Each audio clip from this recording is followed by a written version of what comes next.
আজকের রেসিপি শঙ্কর মাছ। নমস্কার, সবাই কেমন আছেন? আশা করি সবাই খুব ভালো আছেন।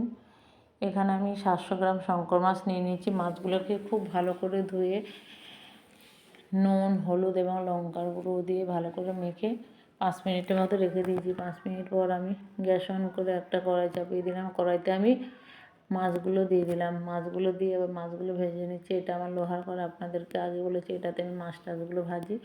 মাছগুলো খুব বেশি কড়া করে ভাজতে হবে না, মোটামুটি একটা লাল করে একটা ভেজে নিয়েছি। দিয়ে আমি আবার গ্যাস অন করে আরেকটা কড়াই চাপিয়ে দিলাম। এই কড়াইটার মধ্যে সর্ষের তেল দিয়ে রান্না করছি। একটু জিরে ফোড়ন দিয়ে দিলাম। জিরে ফোড়নটা দেখুন খুব সুন্দর একটা কালার এসছে আর সুন্দর একটা গন্ধ এসছে। তারপরে আমি 4টে তেজপাতা দিয়ে দিলাম। এবার আলুগুলো দিয়ে দিলাম। আলু দিয়ে নুন হলুদ দিয়ে আলুগুলোকে লাল লাল করে ভেজে নিলাম। আলুগুলোকে দেখুন লাল লাল করে ভেজে নিচ্ছি। আলু ভাজার পর আমি গ্রেট করে রেখেছি বড় থেকে একটা পেঁয়াজ কুচি আর 8-10 কোয়া রসুন কুচি গ্রেট করে রেখেছিলাম, সেটা দিয়ে দিলাম। সুন্দর করে ভাজা হয়ে গেছে রসুন আর পেঁয়াজ। তারপর একটু টমেটো কুচি দিয়ে দিলাম। টমেটো কুচি দেওয়ার পর 1 চা চামচ আদা বাটা দিয়ে দিলাম আর লঙ্কার গুঁড়ো, কাঁচা লঙ্কা বাটা দিয়ে দিলাম। ঝালটা যে যেমন খাবেন। এখানে ধনে গুঁড়ো, জিরে গুঁড়ো, গোলমরিচ গুঁড়ো দিয়ে দিলাম।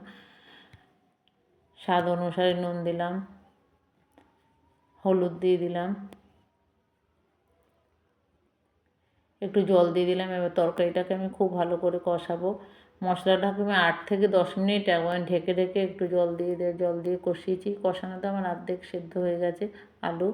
এবার ভেজে রাখা মাছগুলো দিয়ে আবার 3-4 মিনিট আমি আস্তে আস্তে নেড়ে কষিয়ে নিলাম। এই তরকারিটা অনেকটা মাংসর মতোই রান্না করতে হয়। দিয়ে আমি জল দিয়ে দিয়েছি। ঝোলটা আপনারা যে যেমন খাবেন। দিয়ে একটু গরম মশলা বাটা দিয়ে দিলাম।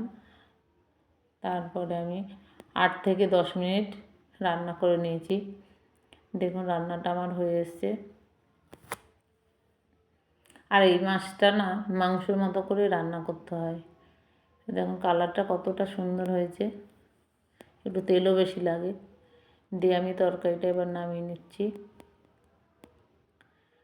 নিলাম। আপনারা এইভাবে একবার রান্না করে দেখবেন, আশা করি খুব ভালো লাগবে। ভালো লাগলে একটা লাইক করবেন, কমেন্ট করবেন এবং শেয়ার করে দেবেন। আর আপনারা সবাই ভালো থাকবেন, সুস্থ থাকবেন। আমার পুরো ভিডিওটা দেখার জন্য আপনাদেরকে অনেক অনেক ধন্যবাদ। আবার আপনাদের সঙ্গে দেখা হবে পরের কোনো ভিডিও নিয়ে।